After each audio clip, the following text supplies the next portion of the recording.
Good morning दोस्तों। आज हम लोग बात करेंगे वुड का। वुड सीखेंगे हम लोग। जैसे आप लोग जानते हैं ना, कैन का वुड, व्हील का वुड, सेल का वुड होता है ना पास्टो। आज हम लोग वुड देखें, इसका इस्तेमाल कहाँ पे होता है, कहाँ पे हम लोग वुड का यूज करते हैं। बता सकते हैं कहाँ पे यूज करते हैं वुड? देखिए, ये प्रेजेंट में भी होता है, पास्ट में भी होता है, फ्यूचर में भी होता है, और कंडीशनल सेंटेंस में तो इसका जम के यूज होता है। ठीक है, अब देखिए मैं बताता हूँ प्रेजेंट में मैं कैसे इसका यूज करता हूँ। जैसे हम लोग किसी से मदद मांगते हैं ना, विल यू हेल्प मी बोलते हैं ना, भाई थोड़ा मदद करोगे। हालांकि हम लोग यहाँ पे विल यूज करते हैं, बात तो होती है प्रेजेंट का, ठीक है ना। तो हमने बात किया था आपसे इस मैटर पे, किस पे, हैव गॉट के क्लास में मैंने बात किया था आपसे, क्या आप मेरी एक मदद करोगे सर। एकदम सामने सामने हम लोग खड़े हैं, बिल्कुल प्रेजेंट की बात हो रही है। क्या आप मेरी एक मदद करोगे? विल यू हेल्प मी बोलेंगे तो क्या, अरे विल यू हेल्प मी कुछ है इसमें? कुछ भी नहीं। कोई मतलब एक जो होता है ना, एक सॉफ्टनेस जो होता है, एक रिस्पेक्ट का भाव जो होता है, हमको दूसरे से काम लेना है, तो विल से यहाँ पे नहीं आता सर। यहाँ पे हम लोग अगर वुड लगाते हैं कि sir would you help me please, would you do me a favour please, क्या आप मेरी एक मदद करोगे सर। तो क्या है कि ये सॉफ्ट स्किल है, would you sir please, would you do me a favour, है ना। देखिए मैं प्रेजेंट की बात कर रहा हूँ, would you do me a favour. अगर आप इस तरह से, इस अंदाज में बोलते हो, अगर आपकी आवाज में ये कशिश है ना, तो जरूर वो खुश होगा, बोला वाह कितना पोलाइटली, कितना बढ़िया से बोल रहा है। वहां पे बोलिए sir would you help me sir please. और अगर ऐसे बोलते हैं would you do me a favour please, क्या आप मेरी एक मदद करोगे, तो तुरंत खुश होकर वो बोलेगा अरे क्या बात करते हो भाई, इट्स माई प्लेजर, ये तो मेरे लिए खुशी की बात है। Would you do me a favour, तो इट्स माई प्लेजर। क्या मैं सर आपका पेन ले सकता हूँ 2 मिनट के लिए, मेरा इंक जो है ख़त्म हो गया, my pen has run out of ink sir, could I have your pen please. बोला हियर इट इज, बताया था मैंने आपको। तो एक तो ये हो गया प्रेजेंट के लिए, है ना। पास्ट में इसको हम कहाँ पे यूज करते हैं? पास्ट में जैसे हम लोग यूज टू बोलते हैं ना, यूज टू का हम लोगों ने यूज सीखा था कहाँ पे, एक पार्टिकुलर टाइम था, वो खेल था जब हम लोग खेला करते थे, कोई ऐसा गेम था, gilli danda, hop scotch, dusk and ड्रेस्क। कोई पूछे कि क्या आप अभी गिल्ली डंडा खेलते हो, तब क्या बोलते हो, नहीं खेलता हूँ। एक टाइम था जब मैं खेला करता था, तो आई use to play gilli danda, I use to play marble ball. तो यूज टू को हम लोग बार बार यूज नहीं करते एक ही सेंटेंस में, लेकिन हम लोग इसको यूज कर सकते हैं वुड को। कैसे? अब देखिए, जैसे मैं बोलता हूं कि जब मेरी माँ घर में नहीं थी, तो मेरी सिस्टर मेरे लिए खाना बनाती थी, मेरे कपड़े धोती थी, घर का हर एक काम करती थी। 3 बार मैंने बोला, जब मेरी माँ घर में नहीं थी तो मेरी सिस्टर मेरे कपड़े भी धोती थी, खाना भी बनाती थी, घर का सारा काम करती थी, वो पढ़ती भी थी। 3-4 बात मैंने बोला। यहां पे आप इस्तेमाल कर सकते हो, इसका वुड का यूज कर सकते हो पास्ट में। प्रेजेंट का तो बता दिया, पास्ट में देखिए, when my mom was not at home, या when my mom was out of station, my sister would wash my clothes, my sister would wash my cloth, comma दे करके बोलते लिखते जाइए। She would study, she would cook food, she would do everything, है ना, of house hold work. यानी घर के काम का जो भी होता है ना, कपड़ा धोना हो, खाना बनाना हो, पढ़ाई करना हो, और वो स्कूल भी जाती थी, she would go to school also. एक ही सेंटेंस में 2-3 बार इसको यूज कर दिया, she would do, she would do, she would do, she would do करके, है ना।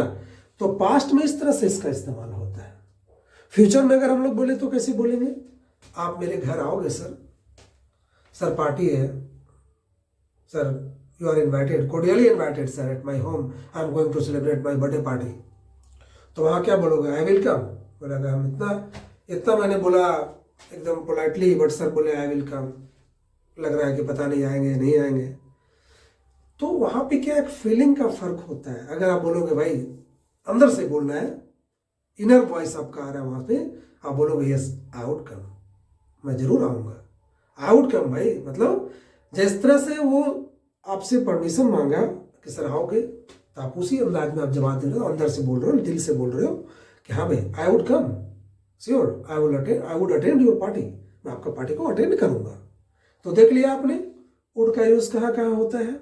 प्रेजेंट में would you do me a favour, past में when my mom was sort of a station, my sister would cook food, she would study, she would go to school, means she would do all household work, ऐसे करके।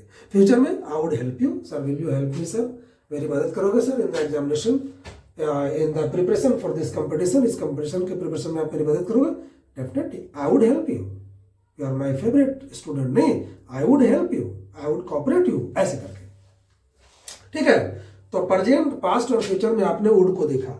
अब देखो मैं क्या करता हूं, यहां पे कंडीशनल सेंटेंस में हम लोग यूज करते हैं इसको। अगर मेरे पास ये चीज होता तो मैं ये काम किया होता, अगर मेरे पास पैसा होता तो मैं आज एक BMW खरीदा होता। तो कैसे बोलेंगे, इफ आई हैड मनी,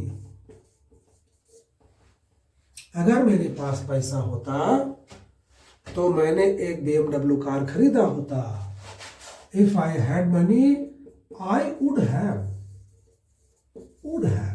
अब यहां पे वुड के बाद अब हम लोग क्या पढ़ रहे हैं, वुड हैव। अगर मेरे पास पैसा होता, if I had money I would have, अब हैव लग गया तो एक्शन थर्ड आएगा ना, बाउट और BMW। अगर मेरे पास पैसा होता तो मैं BMW कार खरीदा होता। If I had money I would have bought a BMW car. दूसरा तरीका इसका क्या है, मेरे पास पैसा नहीं था, आई did not have money, otherwise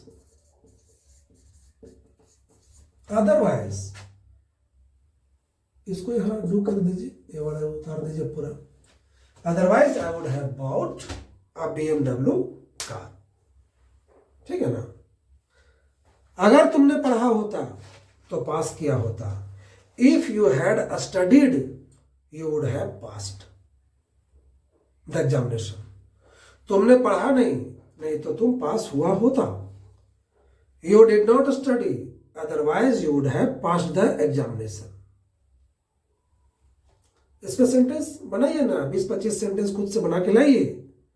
अगर तुमने मुझे बुलाया होता, इनवाइट किया होता, तो मैं तेरे पार्टी को अटेंड किया होता।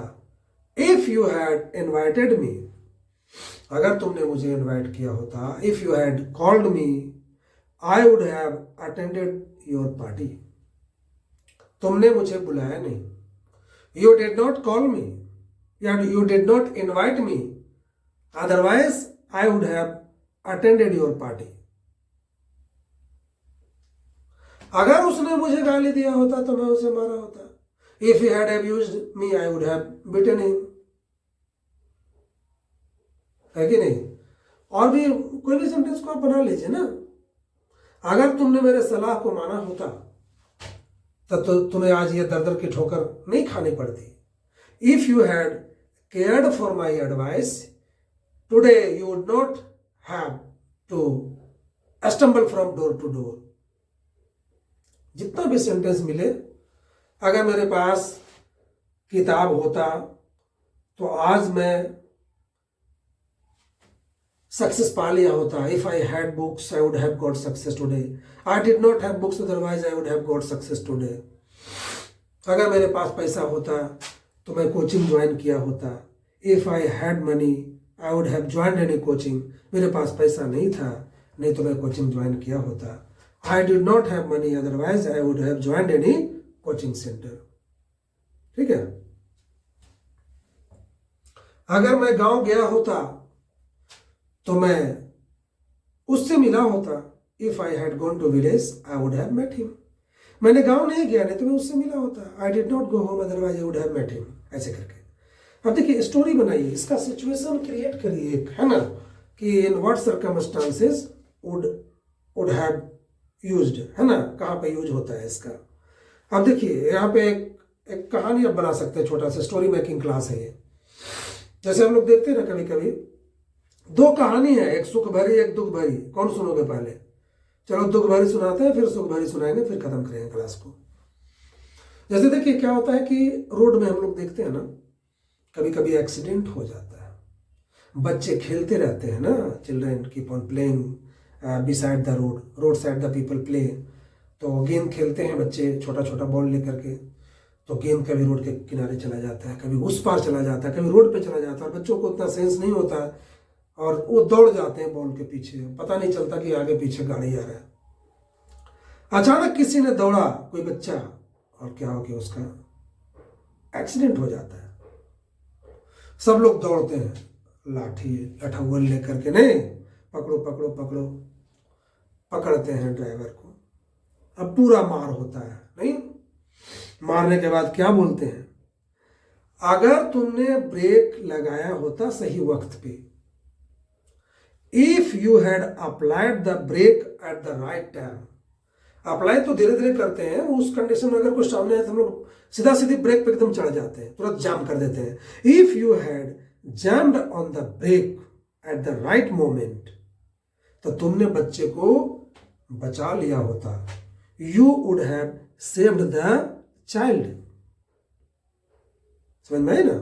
उसने ब्रेक नहीं लगा पाया, पता नहीं कैसे क्या हुआ, एक्सीडेंट हो गया, तो बोलते हैं यार उसने ब्रेक नहीं लगाया, टाइम तो था, स्पीड भी ज्यादा नहीं था, पता नहीं पिए हुए था क्या था, he did not apply the brake, या he did not jam on the brake at the right time, otherwise you would have saved the child। दो तरीके हैं, दोनों तरीके मैंने बताया हूं। If he had applied the brake at the right time, he would have saved the child। उसने break नहीं लगाया सही वक्त पे, नहीं तो वो बच्चे को बचा लिया होता है। He did not apply the brake at the right time, otherwise he would have saved the baby। ठीक है। एक और कहानी है, फिर एक दिन ऐसे ही बच्चे खेल रहे थे, और खेलते खेलते क्या होता है कि वो एक बच्चा सामने आ जाता है ट्रक के सामने, लेकिन क्या था कि ड्राइवर बिल्कुल एक्सपर्ट था, एकदम यंग, है ना, he was perfect at driving, है ना। अब देखिए एक वर्ड आता है यहाँ पे परफेक्ट, एक वर्ड आ गया परफेक्ट एट, इसको भी हम लोग कर लें, परफेक्ट एट होता है, गुड एट होता है, तो हम लोग इसको भी करेंगे। तो हम लोग बोलते हैं कि one day again the same circumstances was going to be created, but what happened, as soon as the baby, है ना, as soon as the child came across the truck, जो ही उसके सामने आया, the driver was very expert, the driver was very expert, he jammed on the brake at the right moment, तुरंत उसने break को जाम किया, है ना, और बच्चे को बचा लिया, he saved the child। अब हम लोग वहां प्रैक्टिस करते हैं ना कि अगर सही वक्त पे उसने ब्रेक को जाम नहीं किया होता तो क्या होता, बच्चा चला गया होता। नहीं, if he had not jammed on the brake at the right time, the baby would have died, है ना। He jammed on the brake at the right time, otherwise the baby would have died। if he had not jammed on the brake at the right time, है ना, the baby would have died। ऐसे करके बना सकते हो इसको। तो यहाँ पे बहुत सारा सेंटेंस, 20 सेंटेंस 25 सेंटेंस आप घर से क्रिएट करके लाओ और आपस में प्रैक्टिस करो, आप बोल के लिखो, बोलो, अपने दोस्तों को सुनाओ, मुझे सुनाओ, ठीक है। अब देखिए यहाँ पे एक वर्ड आता है परफेक्ट एट। परफेक्ट एट हम आप एक आ गया तो मैं थोड़ा डिस्कशन इस पर कर देता हूँ। परफेक्ट एट का मतलब क्या होता है, पूर्ण, यानी कंप्लीट। सवाल यहाँ पे भी आप कर सकते हो।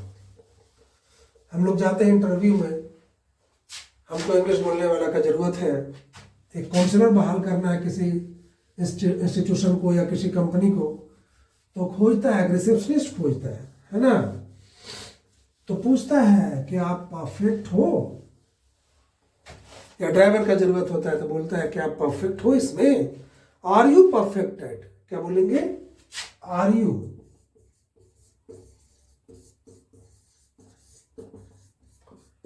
परफेक्ट एट एक्शन 4 कर देना, yes I am perfect at driving, ना के लिए I am not perfect at driving. तो बोल सकते हो किस चीज में आप परफेक्ट हो, what are you perfect at, वो किस में है, what is he perfect at, ऐसे करके बना दीजिए। फिर से एक बार करते हैं, हमको चाहिए कि इंग्लिश बोलने वाला, तो हम बोलते हैं ना, are you perfect at speaking English, बोला मैं इंग्लिश बोलने में एकदम परफेक्ट हूँ, तो yes I am perfect at speaking English, ना के लिए I am not perfect at speaking English. क्या वो इंग्लिश बोलने में बिल्कुल एक्सपर्ट है, तो is he perfect at speaking English, yes he is perfect at speaking English, he is not perfect at speaking English. तो what are you perfect at, I am perfect at computer, he is perfect at computer, ऐसे करके बोल सकते हैं आप लोग, ठीक है। बोलेगा ठीक ठाक है, सो ही इज सो, या गुड है, अच्छा है, कर लेता है काम, तो he is good at speaking English, he is good at driving. एक ड्राइवर की जरूरत है तो हम लोग वहां भी पूछते हैं ना, जरा गाड़ी चला के दिखाओ, क्या तुम परफेक्ट हो, तुम्हारे भरोसे इतना महंगा गाड़ी हाथ में दे रहा हूं, तो पूछना तो पड़ेगा ना, are you perfect at cooking. अगर एक कुक का जरूरत है ना, खाना बनाने वाले का, तो उसका भी इंटरव्यू होता है, उसका भी एग्जाम होता है, तो पूछते हैं are you perfect at cooking, है ना, बोला yes I am perfect at cooking, नहीं है तो I am not perfect at cooking. तो what are you perfect at, I am perfect at speaking English. Is he perfect at cooking, तो हाँ वो परफेक्ट है, तो yes he is perfect at cooking, ना के लिए he is not perfect at cooking. तो what is he perfect eight, he is perfect at driving, है ना। एक आदमी में सारा स्किल तो होता नहीं है, तो जिस स्किल का जो मास्टर होता है उसको उसी डिपार्टमेंट में भेज जाता है, हर जगह यही पूछा जाता है, हर जगह यही इंटरव्यू लेता है, are you perfect at, is he perfect at, what are you perfect at, what is he perfect at. बोला उसको तो बिल्कुल नहीं आता, बोला is so is bad at, मतलब बैड तो नहीं यूज करेंगे, बट परफेक्ट नहीं है तो सिलेक्शन नहीं है। तो किसी भी आपको एक डिपार्टमेंट में आपको स्किल्ड होना ही पड़ेगा, स्किल्ड हो तभी डिमांड है ना। तो परफेक्ट एट हम लोग यहाँ पे आज बात किया है। देखिए हम लोगों ने वुड सीखा, प्रेजेंट में, पास्ट में, फ्यूचर में कैसे यूज करते हैं बताया मैंने। फिर वुड हैव, इस एक बहुत बढ़िया क्लास है और इसका प्रैक्टिस होना चाहिए, नहीं तो आगे चल के ये पता है लगेगा, अभी तो लग रहा होगा कि हम जान गए, फिर आपको दिक्कत आ जाएगी। अभी मैं इसको बताऊंगा और भी आगे इसमें काम करना है। अभी तो केवल वुड बताया और वुड हैव बताया, अब इसको वुड हैव बीन पे हम ले जाएंगे। फिर मैं जब कुड बताऊंगा तो कुड हैव चलेगा, उसके बाद उसको हम ले जाएंगे कुड हैव बीन पे। मैंने आपसे बात किया था शुड के बारे में, शुड हैव के बारे में मैंने बात किया था, उसमें एक चीज छूट गया है, शुड हैव बीन। तो एक दिन मैं एक स्पेशल वीडियो बनाऊंगा, उसमें वुड भी होगा, वुड हैव भी होगा, वुड हैव बीन भी होगा, कुड होगा, कुड हैव होगा, कुड हैव बीन होगा, शुड होगा, शुड हैव होगा और शुड हैव बीन होगा, ये सारा चीज। तो ये जब शुरू हो चुका है, जितना आपको मिला है इस पर एकदम you have to be perfect at, आपको एकदम परफेक्ट एट होना है, ताकि आगे अगर ये और थोड़ा सा लेंदी होता है, कंफ्यूजिंग होता है, डिफिकल्ट होता है, तो आपको भी डिफिकल्ट बनना है और इसको एकदम बीट करना है। उससे ज़्यादा डिफिकल्ट आपको खुद बनना है, तभी आप उस डिफिकल्ट सिचुएशन पे ओवरकम कर पाओगे, ठीक है ना। ठीक है, और हम लोग इसको प्रैक्टिस करेंगे, फिर से प्रैक्टिस करेंगे एक बार नेक्स्ट वीडियो में। इसलिए मैं बोलता हूँ मेरा जो सीरीज है बिल्कुल देखते रहिए, एक बार नहीं कई बार देखिए, लाइक सब्सक्राइब शेयर करिए, बार बार देखिए, और कुछ करने का जरूरत नहीं है, बिल्कुल इसी से हो जाएगा। अभी बहुत सारा चीज़ बाकी है जो मैं देता रहूँगा, वोकेब्स वगैरह अभी बाकी है, अभी प्रैक्टिस बहुत होगा, मिक्स क्लास प्रैक्टिस होगा, अच्छे अच्छे जो हर लाइन का जो सिचुएशनल टॉक होता है, जो बहुत ज़्यादा बोलने वाला सेंटेंसेज होता है, और ओवरऑल जो हमारे मुंह में कुछ भी आएगा, कुछ भी हम बोलेंगे उसको कैसे हम ट्रांसलेट करते हैं, ये सारा कॉन्सेप्ट अभी आने वाला है। तो आप लोग बिल्कुल देखते रहें, लाइक करते रहें, हमको हमारा उत्साह आप लोग बढ़ाते रहें, अपना प्यार मेरे ऊपर बनाए रखें, ताकि मैं डबल जोश के साथ आपके साथ में काम कर सकूं और आपका मैं एकदम सक्सेस सुनिश्चित कर सकूं। ठीक है। जय हिंद।